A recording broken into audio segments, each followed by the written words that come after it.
And in practice, we do see that they're building these receptors in very different manners, in different tissues, in different species, and across life stages. The reason this matters is that we know from other experiments that the way that receptor is built determines how strongly the pesticide will modify that receptor. Will it bind to that receptor? Will it interfere with that receptor? We know that from multiple species, including from pest species, where people have seen, okay, a small change in how that thing is built changes the toxicity of exposure to that pesticide. And because we know a small change changes the toxicity, changes the impact, and we know that they're using these things in different manners in different tissues.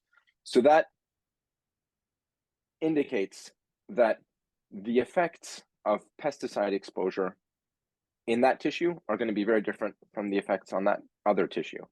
And the effects in that species are going to be very different from the effects on that other species. And the effects as an adult are going to be very different from the effects as a larvae, or between effects on a queen are going to be very different from effects on workers.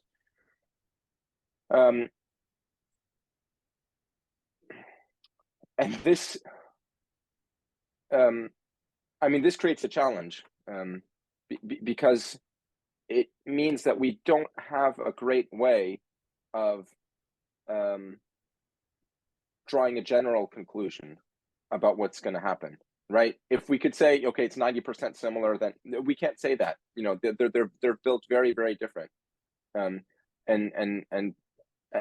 to me, this is, on one hand, it explains why when people look at behavior, they see there are many subtle effects of these pesticides, right? The memory gets messed up, the immunity gets messed up, and it's not, at low doses, it doesn't kill you directly. It's all these small things. Oh yeah, you're less able to get the pollen out of the flower, or you're less able to find your way home. Oh yeah, and then you don't have as much you then spend the night outside, or you don't have enough food resources, you haven't fattened up enough to overwinter, that kind of thing. And so it's indirect stuff that kills you.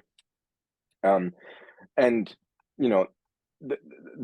fact that these receptors are differently built in different tissues explains to me why we can have so many diverse impacts of these pesticides.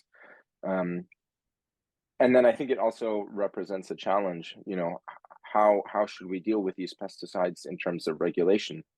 And I don't have a good answer for that.